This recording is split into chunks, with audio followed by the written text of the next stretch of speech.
Il-ġenituri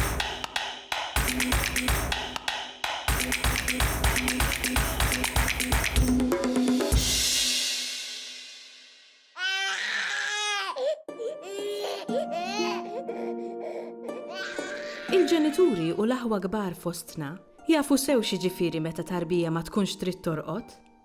Waħda mit-tekniki użati biex inraqdu l-trabi hija dik tal-għana u t-taħnin. It-tim tagħna ltaqa' ma' Janika Xkembri Fava sabiex isir jaf aktar dwar din il-parti mit-tradizzjoni orali tagħna. It-taħnina hija għanja qadima tradizzjonali li kienet tintuża dari aktar millum biex iraqdu trabi fin-nieqa jew fuq dirajn l-om.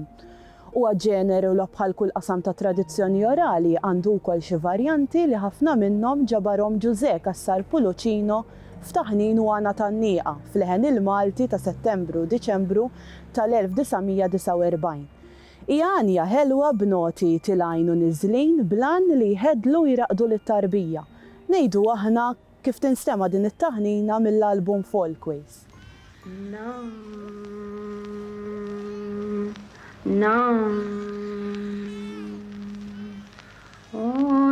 Orqod ibni orqod għal fil-wart u l-ġiżimi għandek ommok il-Madonna u missirek il-Bambin.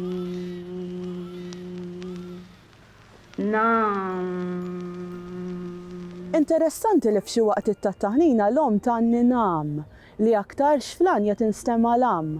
Nam bil-vokali twila li ġem il-verb antik nam, inum li tfisser raqat. Apparti minn hekk ħafna drabi dejjem ikollok ġbija tal-Madonna fit-trobbija ta' Ġesu. Skont Ġużè Kassar Puluċino, sa mill-eqdem żminijiet tal-Kristjaneżmu, l-ommijiet insara qablu għanijiet ta' dan it-tip biex bihom iħannu jiraqdu trabi tagħhom għax fl-immaġinazzjoni tagħhom kienu jaħsbu li l-Madonna għanniet għanja bħal dawn lil Ġesu meta kien żgħir.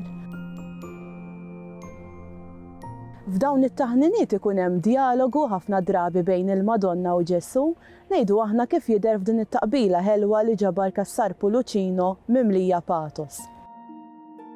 Orqod ibni orqod biex nattik bix-xugaman. Matri ma nistax norqod għax niftakar fil-musmar. Orqod ibni orqod biex nattik bin-nofs maktur. Matri ma nistax norqod għax niftakar fid-dolur. Orqod ibni orqod fil-bennina tal-ħarir, dik ommok il-Madonna u missierek San Ġwakin. Skont Kassar Puluċino t-taħnina Maltija tista' tinqasam fi 3 partijiet minn barra l-istrofi tal-ftuħ u tal-għeluq, għandek id-dialogu bejn il-Madonna u Bina, tfakkira tal-ħajja tas-Sagra Familja u sejħa lill-Anġlu u lill-Qaddisin. Interessanti wkoll f'din il-fera ta' tradizzjoni orali hemm xhieda wkoll tal-ħajja ta' żmien li mgħoddi. Apparti dawn it-taħniniet li semmejt, xi ommijiet ikantaw ukoll it-trabi tagħhom Ninnela tibkix iżjed li nkitbet mill-Ġiżwita Indri Xkembri.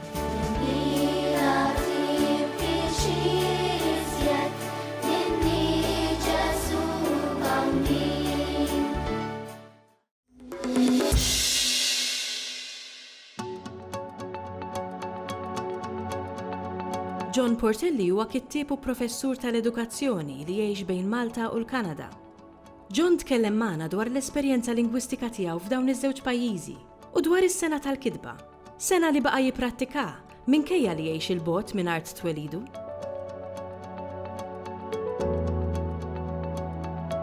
Jiena emigrajt lejn il-Kanada fl-1977.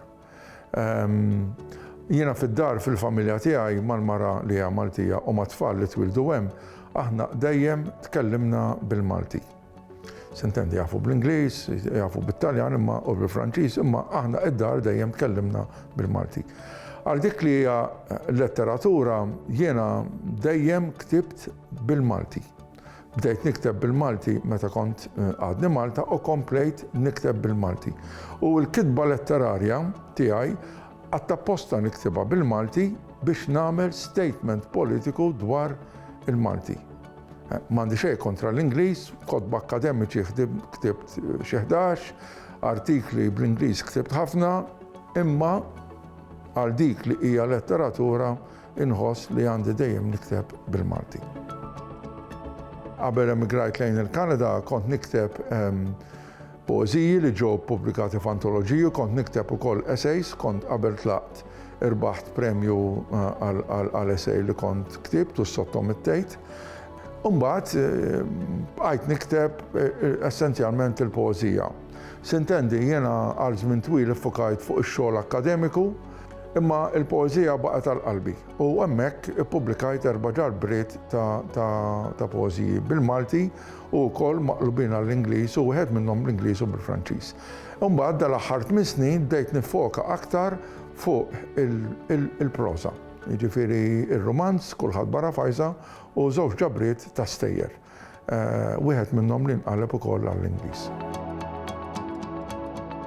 Nista' ngħid ukoll illi dal-aħħar 8 snin irnexxieli naqqad l-imħabba tiegħi għal-letteratura ma anke x-xogħol akademiku u intellettwali li nagħlem li nagħmel illi fix-xogħol tiegħi fejn nagħlem fl-Università ta' Toronto dal-aħħar 8 snin żviluppajt kors ġdid u qed nagħmlu għal-studenti tad-dottorat u tal-masters dwar in-narrattiva tal-immigrazzjoni u tal-eżilju.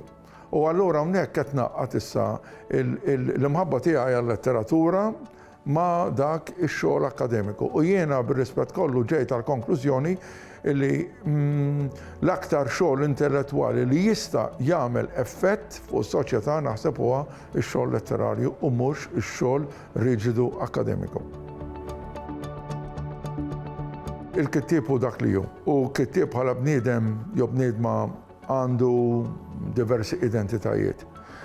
Imma dawn l-identitajiet f'xi ħin jiġu flimkien u jintaġnu flimkien. Allora fil-kitba tiegħi hemm it-tnejn flimkien, hemm elementi mill-Kanada u hemm elementi minn Malta. Dan narawh anke mill-ewwel ġabra tiegħi li kien jisimha Bejn żewġ dinjiet ta' poeżiji, l-aħħar ġabra tiegħi ta' poeżiji jisimha Xewqat tal-Passa. Dan l-element narawh ukoll fir-romanz Kulħadd barra fajża li huwa romanz li għal parti l-kbira jiżviluppa f'Toronto imma jiġilna niġu lura Malta ukoll huwa dwar żewġ familji emigranti waħda minnhom Maltija.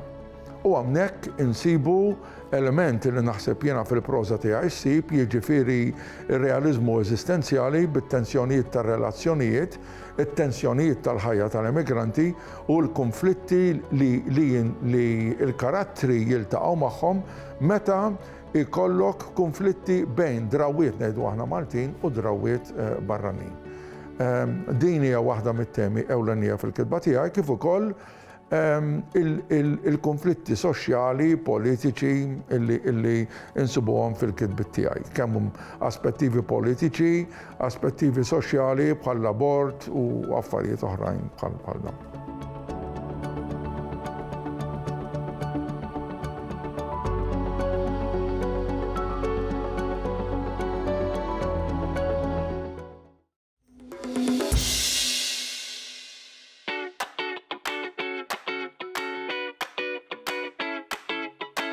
Il-modelli niltaqgħu magħhom fir-rivisti, fuq it-television u fil-ħajja ta' kuljum.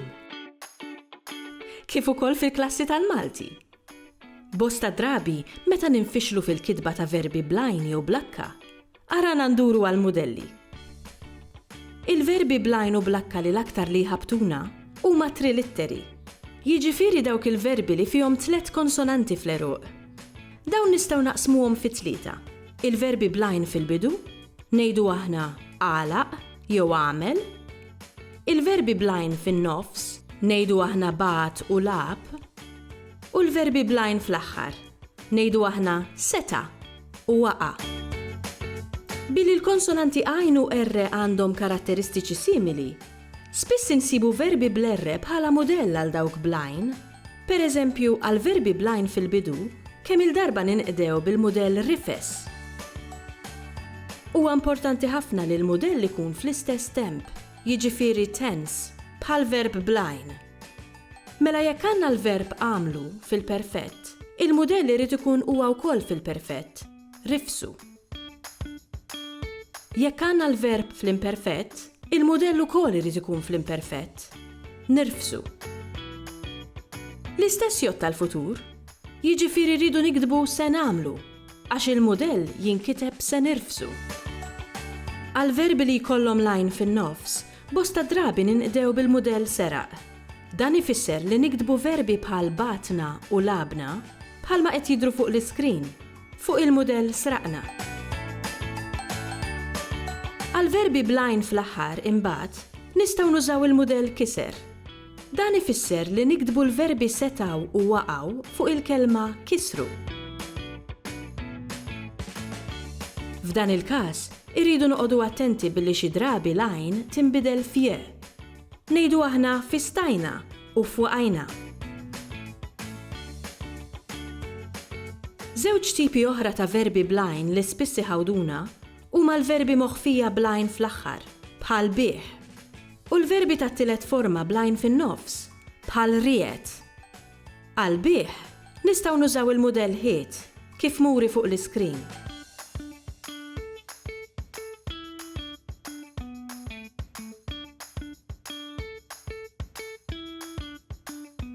Għal-verbi tat-tielet forma bħal fiem, għat u ried, nistgħu nużaw il-mudell birek.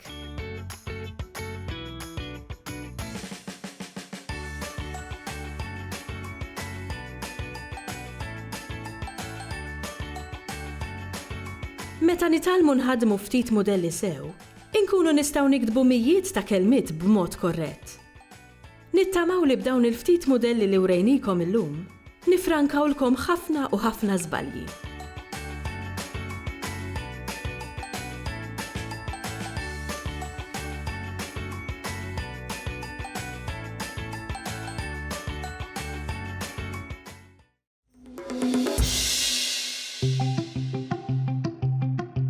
Fil-klassijiet kontemporanji spiss isir użu mit-teknoloġija, minn preżentazzjonijiet sa logħob fuq il-boards interattivi. Dawn l-għajnuniet diġitali jagħtu aktar kulur lit-tagħlim, iżommu l-attenzjoni tal-istudenti u jgħinuhom jiftakru aħjar il-materjal li jkunu talmu fil-klassi. Aħna dejjem nassumu li it-teknoloġija huma tfal quddiem il-kompjuter. It-teknoloġija llum mixja biex it-tfal noħorġuhom il-barra mill-kompjuter, it-tfal noħorġuhom il-barra minn ġo kamra u t-tagħlim jista' jsir kollhom kien. Din il-portabilità tal-mezzi, grazzi għal mezzi wkoll li għandna illum bħal huma t-tablets, it-tfal jistgħu jitgħallmu hawnhekk. U hawnhekk it-tfal jistgħu jaraw, jaħdu gost, japprezzaw żbuħija, japprezzaw anke il-kampanja Maltija qed jiltaqgħu fil-post u waqt li qed jagħmlu dan jistgħu anke ifittxu fuq il-post, jistgħu anke jieħdu ritratti, jistgħu jiktbu fuq dak li qed jaraw, itellgħu xogħlijiet tagħhom. Dan huwa wieħed mill-vantaġġi. Dawn il-modalitajiet differenti li wieħed jisma' qed jara huma modi kif anke wieħed jitgħallem il-lingwa b'mod tajjeb. Fil-klassi wieħed isib anke il-board interattiv fost oħrajn, qed jitlu anke l-internet biex anke it-tfal jistgħu anke jikkomunikaw u anke jilqu anke siti oħrajn differenti u dan qed joffri anke diversi spazji bil-modi differenti. It-teknoloġija tista' toffri tiffaċilita kemm lill-għalliema biex jilqu l-objettivi tagħhom b'mod aktar aħjar jew differenti u anke jew li qabel ma kienx possibbli jew li kien diffiċli. U anke l-tfal biex ifittxu informazzjoni illi forsi kien diffiċli aktar qabel. Ġieli konna ngħidu fi żmien x'kodba jibdew jeżistu għall-età tal-adolescenti. U llum għall-grazzja tal-Alla għandna ħafna kodba għall-adolescenti. U hekk qed jiġri fit-teknoloġija, ġifieri f'dawk li jissejħu bħala apps illi huma bil-lingwa Maltija. Għandna bħall-Aġenzija Nazzjonali tal-Litterizmu illi qed taħdem qatih biex anke toħroġ riżorsi bil-Malti.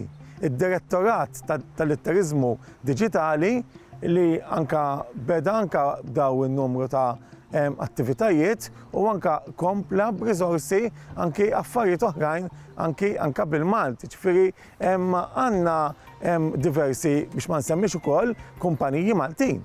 Kumpaniji Maltin ġifieri li qed joħolqu dawn is-software li huwa bil-Malti. Pereżempju għall-età żgħira nsibu il-kodba bħal apps bħal naqra pereżempju li sa minn etajiet żgħar anke tfal jistgħu jaraw il-lingwa anke Maltija. Mbagħad hemm ukoll kodba maħruġin anke mill-Aġenzija tal-Litterizmu, Nazzjonali tal-Litterizmu, bħal huma pereżempju senduq, il-kodba senduq li anke bdew jinqalbu b'mod anke diġitali. X'in id-differenza? Daw qed jikkumplementaw il-ktieb. Għax permezz ta' dawn il-kodba diġitali, wieħed anke jsib jista' jara, jisma' hemm xi animazzjonijiet ħelwin li tfal se jgustaw. Ġifieri ma tantx inħobb insemmiha jiena, imma l-motivazzjoni fit-tagħlim hija kruċjali.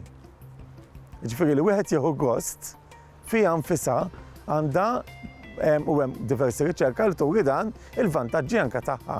Ġifieri hemm perswas li dak huwa l-iskop li anke permezz ta' dawn it-teknoloġija it-tfal imbagħad se jwasslu għal qari.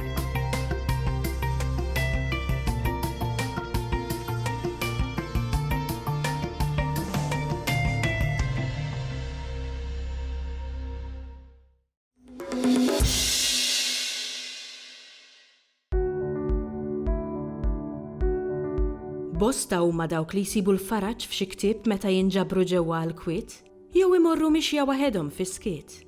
Fir-rokna li jmiss se nagħtukom dewqa minn xi romanzi u poeżiji għall-kbar ta' Clara Zoppardi, John Portelli u Mark Camilleri.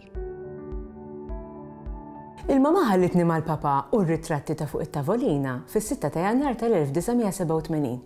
Kellhom jgħaddu 25 sena biex immur inħabt il-qalbib fi triq krom il-baħar, il-Gargur. Is-Sinjura Barbara? Iva. Is-Sinjura Emma Barbara? Iva. Jien Amanda.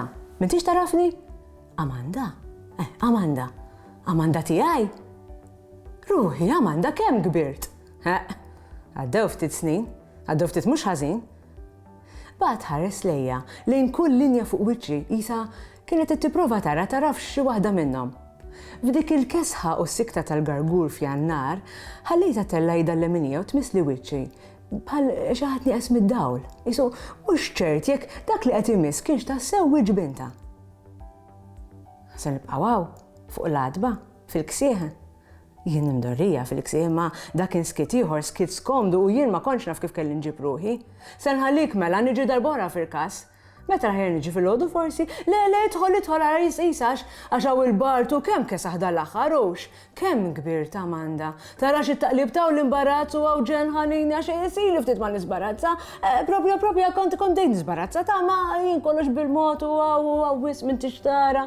Skużani ta' adab ta' ġewwa qasnaf kif jien propjament, mhux sandew mek tibżax, Sinjura Barbara. Emma, jiena Emma. Għax kif taqbad tajda l-kelma ma? Kif tispellija? Ma, mama, Emma. Għalkemm ir-romanzi huma l-ġeneru favorit fost il-qarrejja, insibu wkoll bosta minna li jħobbu l-poeżija. Il-versi li jmiss huma meħuda minn Xewqat tal-Passa ta' John Portelli.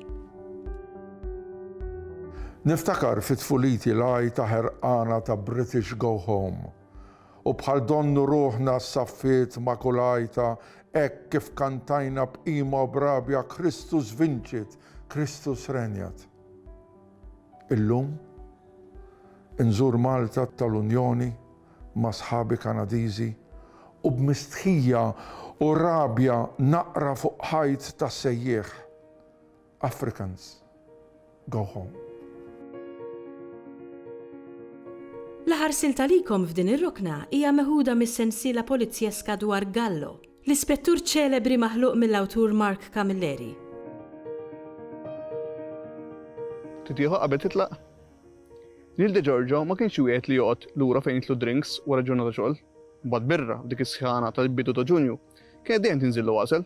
Iżda kien jaf li Eve qatt ma kienet tieħu gost wis ix-xomlu riħa tal-lager minn 7 mili bot. Waqt l-aħbarijiet tas-sitta fuq television fin de segl, Edi kien qed rendi kont dettaljat tal-aħħar żviluppi fin-negozjati ta' Malta mal-Unjoni Ewropea dwar it-Trattat tal-Adeżjoni. Biex imkien fi qrib kienu ġejjin in-noti jazz ta' My Baby Just Cares For Me b'interpretazzjoni lokali. Nerġa' naraw kada saqsebit bis-Sima Renzo, sit il-Bar Gabuba fi triq Sant'Ursula li kien dejjem jirrepetilu li s-sess l-kelmiet bħalli kieku dak biss jaf. Dik il-parti tal-belt minkejja li kien għadu ma dalamx kien diġà nbidlet fi speċi ta' ċimiterju. Il-ġurnalist ħareġ l-iPod mixtri ġimagħtejn qabel minn Haversek. Qabba il-headphones widnieħ u rħiela bil-pass lejn il-barakka ta' fuq. Drawa waħda minn ħafna li kienet imsejsa fuqhom ħajtu. Fuq bank mimli ħara nixef tal-ħamim, iżda feduta mill-isbaħ tal-birgu jixella wedwal, Neil DeGiorgio ħareġ il-notebook, is-sidekick fidil tiegħu minn Haversek. Qabad jifli għal darba oħra, in-noti miktubin puliti ħafna b'kalligrafija kważi femminili. Ix-xef il-mod offritlu Psycho Killer ta' Talking Heads. Kien sodisfat ħafna bil-frott tal-aħħariem. Il-lista tismijiet kienet twalet bit-tnejn oħra. Qabad sigarett u ċemper il-liv biex terħira rasa li għalli kien ħajata fiħin. Fis-sajf, hekk jew hekk, dejjem fit-tard ħafna kienu jiklu. Imbagħad żied żewġ notamenti oħra ta' malajr qabel qalaq kollox mill-ġdid u rħiela lejn il-karozza parkjata fit-taraf ta' San Dominku fejn kellu ħabta jitfaħħa. Fid-dnieħ infirex ir-ritmu New Wave Disco ta' Heart of Glass. Sellem, bħalma kien jagħmel kull meta kien jinsertaħ, li r-raġel għada ta' sindku ta' triq, jitgħażem fuq siġġu tal-injam quddiem bib ta' garaxx. Ix-xieħ għadu jġarra fuq id iċċungata tpinġija nostalġika mkemxa ta' żmien man-Navy għamel l-istess. Għax għalkemm mank qatt marru oltre bonġu jew saħħa minn dak ir-ritwal xorta kien qishom jafu sew lil xulxin. Baħrin fuq bċejjeż differenti. Wara dakinhar, ix-xieħ ma raħx iżjed għaddej, bħalli kieku ġurnalist beda jażel triq oħra nejn jgħaddi. Ma kienx jaf li minn dakinhar lil DeGiorgio ħadd ma raħ iżjed.